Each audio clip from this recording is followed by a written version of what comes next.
As the seismic events relating to the presidency build up with delayed uncertainty on Ramaphosa's fate, how have the developments played out in the economy? Kganki Matabane, the CEO of the Black Business Council, joins us now to share some analysis and perspective on what's happened and what is likely to come. Good evening to you and welcome, Kganki. I don't know if you heard the finance minister a short time ago making the point that there's been instability in the party since 2005, but they've never impacted macroeconomic variables, saying plainly it's the media that's creating the panic. And I'd like your impression on that. Good evening, Iman and the viewers. The issue is very, very serious and sensitive. The issue is creating uncertainty in the market, and it's creating uncertainty in the economy, and we cannot afford that. But as the BBC, we do have confidence in our institutions, and we think this is part of democracy.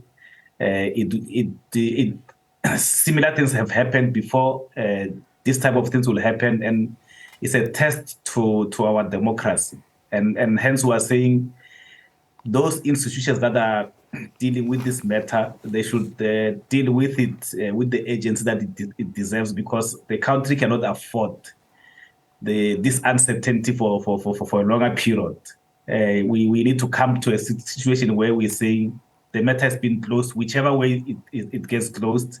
But South Africans and businesses need to find a way of moving forward. We've got serious unemployment, we've got serious poverty in South Africa. We need to deal with this matter urgently and then continue with what we're supposed to be doing as a country.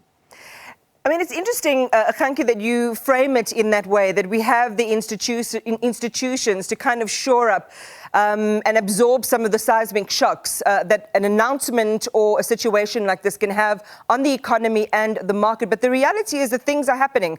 The rand fainting on the announcement of the Phala Phala findings and report, the market volatility.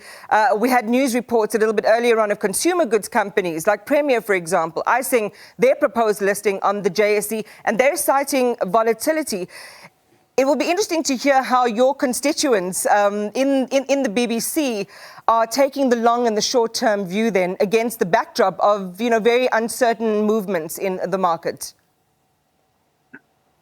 Remember, in business, the ups and downs are part of business. So when you do planning, you also factor this type of things and this type of developments. Remember, there was a serious volatility regarding the removal of the finance minister at some stage. And then the market went up and down, and then ultimately, once that the matter has been settled, the life goes on. So hence we have been urging that all the institutions should make sure that they don't delay. There shouldn't be any postponement of anything any situation that is dealing with this matter. The matter should be dealt with. So by end of next week, we should have some finality and so that we can move on with life. But if it prolongs longer than that, I think we're likely then to see a huge impact on the economy, a huge impact on the lives of business people, and then we cannot afford that. And remember, people are still coming from COVID. We're still trying to recover from COVID. So we need certainty. It is very, very important that wherever there's a crisis, it gets resolved as quickly as possible. But because of our constitutional democracy, such things are expected to happen.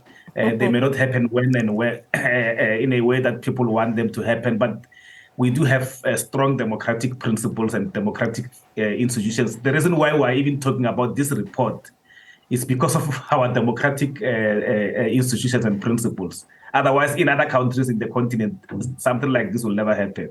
Yeah, Kganki Matabane, it sounds like you are reading from the playbook of the finance minister, Enoch Godongwana, because almost verbatim those sentiments you're sharing now are the ones that he shared just outside Nasrec when that NEC meeting was postponed or delayed until Sunday. And I think it's important to share that message around this long-term view. You're basically saying the markets will recover. There's enough buoyancy in the market to be able to absorb, some of the impacts that we're having in the short term. Things are going to correct themselves if there is a swift decision coming from the ANC. Yes, it's important, and then hence we were also saying that whoever deals with this matter must always, at all times, respect the Constitution of South Africa, respect the oath of office, respect the rule of law. When all those things are done, the markets will take that into consideration on how they react. But if there's a sense that the Constitution is not respected, the rule of law is not respected, there may not be recovery in a short term and maybe even in the long term. So it's important that whatever is done following the Constitution of the country, because that's the book, or those are the principles that are governing the country. You know, Kganki, you also appreciate that there are coinciding concerns that are emerging at the worst possible time, including the prospect that we're talking about constantly, blacklisting looming in the first quarter of next year. And what does it mean, what's happening now, for some of the trouble that's already present in the economy and some of the headwinds we might be encountering next year? Although some might say, you know, the blacklisting was all about accountability, especially around corruption and fighting corruption. And indeed, we are in that territory. So, you know, in a converse way, it might be something that benefits South Africa in terms of the way the global economy views us on that score.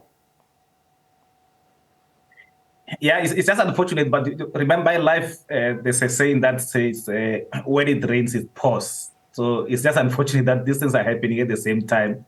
We've got the governing party having a conference in the next few days in a way. And then there are huge expectations that there may be changes, there may not be changes.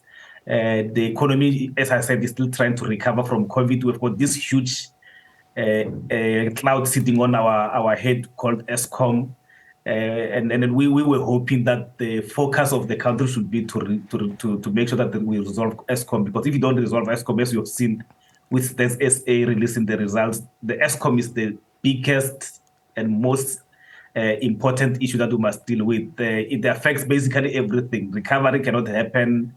The economy cannot grow. Small businesses are closing down.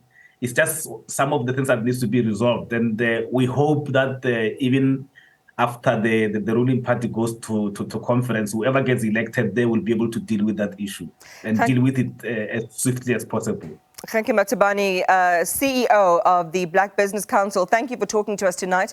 We appreciate your perspective. Just feeding into Bongiwe, that message that we heard earlier from Godongwana about, let's keep it stable. We've been in this territory before. Things are going to stabilize.